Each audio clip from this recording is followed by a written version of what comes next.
Right, Vanasse, your first win of the season. The drought is over, so how does it feel? Feels great, man. It really does. It's been a long time coming. These races are getting harder and harder to win. Seekonk Pro Stock Division is still the elite, and the track is one of the hardest tracks in this area. So these wins are coming fewer and fewer far between, so I savor every single time when we win these now. And speaking of wins, this is the 20th anniversary of your very first win here back in 1999, the Formula 4s. Do you remember that race in September of 99 by chance? September 99, that wouldn't be 20 years to the day, right? Be pretty close to it, but I do. It was, I won it on the outside restart, green-white checker, to Ron Casto. So, yeah, I mean, I kind of, you're dating me here, Nick, and this is my 21st season, I believe it is, so it's special. Every single one is special. Kind of said it when I was on the track. It's a lot easier to come out here and do this, and we all know how hard it is, and to watch my son race his bandolero, my nephew race their bandoleros on Friday nights. So a lot of fun, a lot of family history at this speedway and this sport, and we may not be the smartest team or the hardest working team, but we're racers, we're dedicated, we love this sport, we love this track, and it feels damn good to be back in victory lane. Agreed. And with all that success and championships here, this is your 57th win, tying you with Wayne Dion for 6th all-time. Wayne Dion was one of my heroes, one of my idols growing up with Freddie Estelle.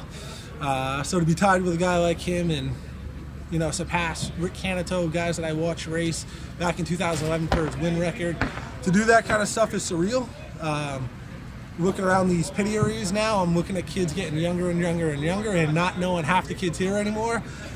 And it's they got a real special opportunity and a great road ahead of them in their career. And I'm on the towards the tail end of my career here, or on the latter side of my career. So it's pretty special to watch these guys and the things they're going through. And hopefully one day somebody can say, "Wow, I'm racing against Ryan now." That would be pretty cool. Yeah, but last year, a big change for a lot of teams to adapt to.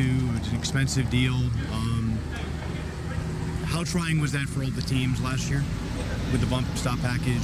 Yeah, so that happened this year, and thank you. And it's kind of funny how it worked out, where we built a brand new car last year, and we tested it a few times, and we planned to race it this year. And we had not worked on this car at all off season. We worked on the new car. And we came out the night before the original opener and had a huge problem, bullet drive shaft, transmission. So it took us out of the running with that car, so we had to run our backup car, and we didn't have any time to test it. And, we were okay opening day, and me and Mike kind of went back to the drawing board, and we came up with some ideas to try this week, and we were better. We're still not where we need to be, but we're definitely heading in the right direction. And yeah, I mean, I can't say I was excited about this rule change by any means. Obviously, anytime you hear the word rule change, it costs you money. But at the end of the day, I am supportive of Seekonk Speedway, supportive to what they are here to do, and that's to make racing good. Not that I don't think racing's been good the last few years, because I think it's been really good, but whatever it's going to take to bring the crowds back and to get some better racing and more cars, I'm for it. With this race, Austin Blaze had a big lead at one point in this race. The caution seemed to give everyone else an opportunity, and then also the full start, for lack of a better term, when Rick Martin's car broke, gave you the opportunity to get the chance to be on the outside of the front row. Yeah, that young man should be really proud of himself. He ran a great race.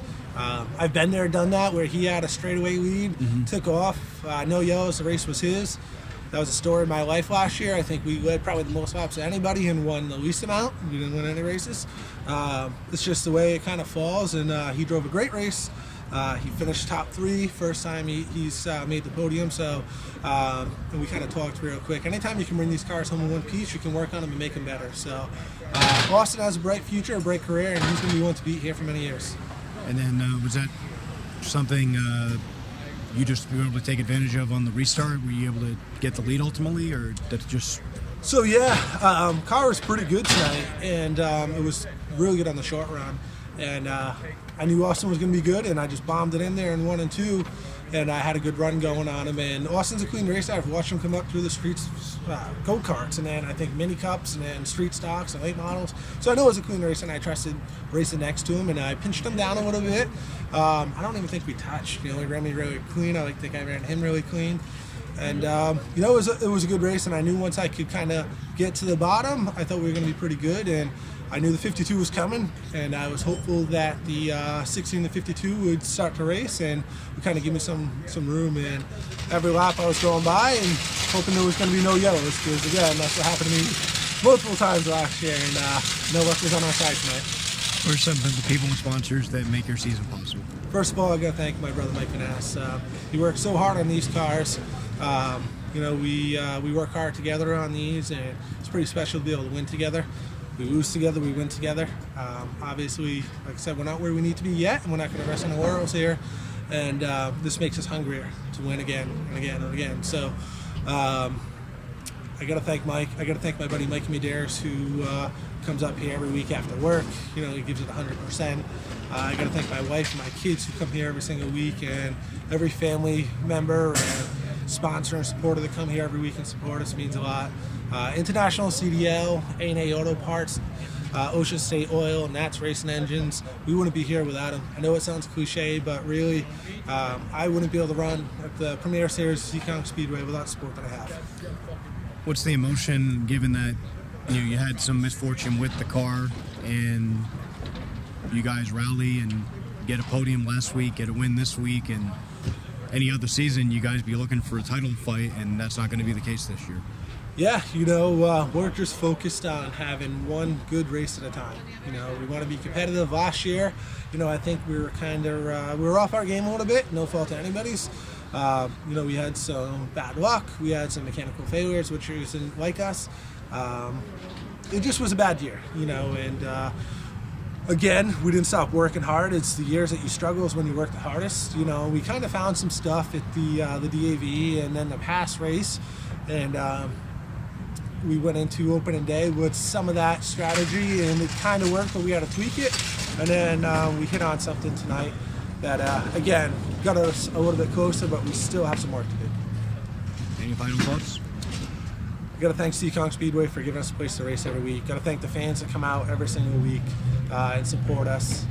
Local short track racing is where it's at, and I encourage all those Friday night kids to come check us out on Saturday nights and vice versa. Saturday night guys, come support the Friday night guys, because that's the future of our sport right there.